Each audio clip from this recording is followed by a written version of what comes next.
यह कैद खाने के उस कैदी का खत है जिसका नाम लेने पर पाबंदी है। ये कैद के दिन तवील होते जा रहे हैं। मैं कब तक जिंदान में रहूंगा? शायद तब तक जब तक इस कैद खाने के जो बाहर एक कैद खाना है उसके हालात नहीं बदल जाते। मुझे नोच नोच कर जबरदस्ती लोगों के दिलों से निकाला जा रहा है। सुना है बाहर मेरा नाम लेने से भी लोग डरने लगे हैं। सुना है बाहर मुझसे मोहब्बत करने वालों की मोहब्बत का तमाशा लगाया जा रहा है।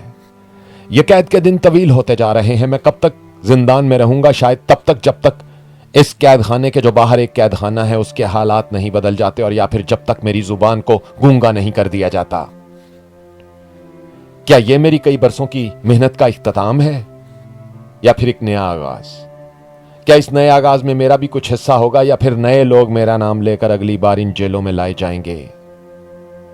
सुना है इमरान रियाज खान को भी गूंगा कर दिया गया है। ये लोगों को गूंगा करने वाला जादूगर आजकल बहुत मसरूफ है। एक वायरस की तरह काम करता है और रातों रात बंदे का पूरा सॉफ्टवेयर ही बदल कर रख दिया जाता है। क्या मेरा भी सॉफ्टवेयर बदला जा रहा है? कुछ कह नहीं सकता, मगर शायद इसकी कोशिश जरूर की जा रही है। क्या मुझे बिल्कुल अकेला करके दीवार के साथ लगाया जा चुका है? मैंने एक बार कहा था कि भुट्टो के जमाने में अगर यह जदीद इलेक्ट्रॉनिक और सोशल मीडिया होता तो उसे कभी भी फांसी पर ना लटकाया जाता। मैं गलत था। मुझे तो इस जदीद इलेक्ट्रॉनिक्स और सोशल मीडिया के दौर में ही अगला भुट्टो बनाया जा रहा है। क्या यह मुझे भी भुट्टो की तरह फांसी पर लटका देंगे या फिर इस बार मुझे भुट्टो की फांसी से भी बड़ी सजा दी जाएगी? दी जा रही है, दी जाएगी नहीं, दी जा रही है। मेरी सजा अभी खत्म नहीं हुई। मेरी सजा तो अभी शुरू हुई है।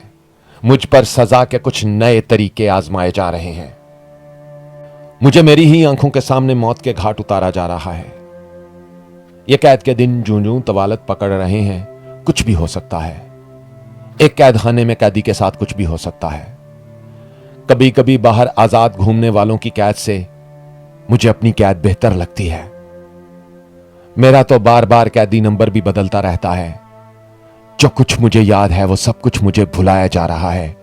लगता है जैसे जेल में एक नया इमरान खान बनाया जा रहा है। आखिरी बात जो मैं अपने नौजवानों से कहना चाहता हूं वो सिर्फ इतनी सी है कि मेरी कहानी ने आप सबकी कहानी को बदल दिया है। मैं ये बात अच्छी तरह से जानता हूं। मैंने कुछ ऐसे चेहरों से नकाब उठा दिया है जो इससे पहले लोगों में बहुत मोहब्बत से देखे जाते थे, मगर अब ता क़यामत लोग उनसे नफरत करते रहेंगे। मेरे दुश्मनों के लिए मेरी तरफ से यह सजा काफी है। मैं एक बदलते नंबरों वाला कैदी जिसका नाम पूरी दुनिया जानती है, मगर इस वक्त मकाम जेल की काल कोठरी है। मुझे मेरी ही आंखों के सामने मौत के घाट उतारा जा रहा है।